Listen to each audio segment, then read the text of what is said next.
In this section, we're going to introduce vectors. Vectors are an incredibly important concept in modern mathematics. We use them all the time in all kinds of disciplines. Linear algebra is the study of vectors and spaces of vectors. So we are going to use vectors for the entire course.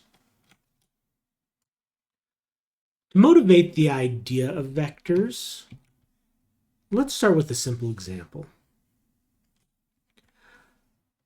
So suppose you have a cookie jar, and in that cookie jar you have some cookies.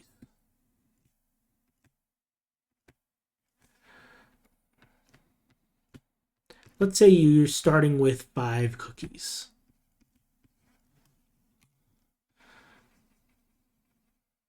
Okay, so that's the quantity of cookies you have. But then you eat 2 of your cookies. And so after eating 2 cookies, you have 3 cookies left. Now, both of these represent quantities. On the number line, we illustrate them as positions, right? We graphically represent them using positions on the number line.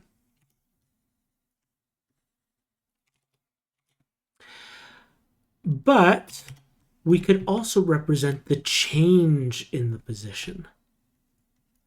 And we can do that with 2 things. We could do it with a magnitude. The change was 2 cookies. And a direction. In this case, we decrease the number of cookies. And so, -2. So we lost 2 cookies. Notice, this is a different idea. Even though we represent it with the same kind of number, it's just a number, just like the 3 and the 5 were. But it's representing a different idea. Whereas 3 and the 5 represented quantities, and we illustrated them graphically as positions on the number line. This -2 represents a magnitude, an amount, and a direction. How much is the change? And these 2 things together, magnitude and direction, give me a vector. A vector is a magnitude and a direction. Notice in particular, it is not a position. And I don't represent it as a position graphically. What that means is if I draw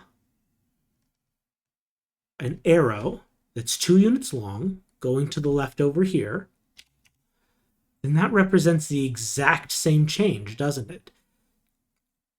I'm losing 2 units. In this case, I'd be subtracting 2 cookies going from 8 to 6. Because the change is the same, this vector here and this vector here are the same. It doesn't matter where I draw them. A vector is just a magnitude and a direction.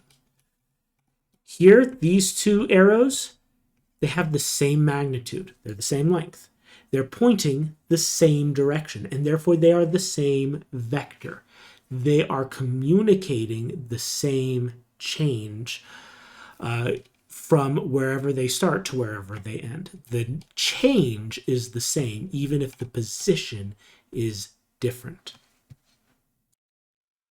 So this example applies to one-dimensional space. We could take the same idea and apply it to higher dimensions. So let's look at 2-dimensional space. So let's consider the coordinate plane in 2-dimensional space.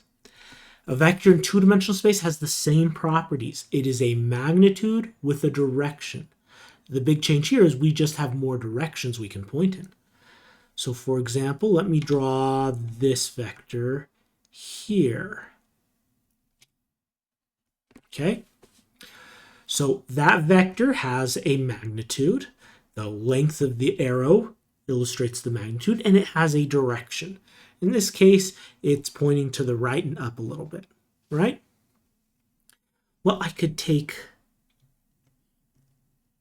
if I draw the same thing here, that vector has the same magnitude, it is pointing the same direction, and therefore it is the same vector that I drew here. These two vectors are the same. A vector doesn't have a position, it has a direction and a magnitude. So there are lots of ways I can draw the same vector. I can draw them in lots of different places. All of these vectors have the same magnitude, the same length, and they are pointing the same direction, so they are the same vector. A vector has magnitude and direction. A vector is a quantity with magnitude and direction, but not position.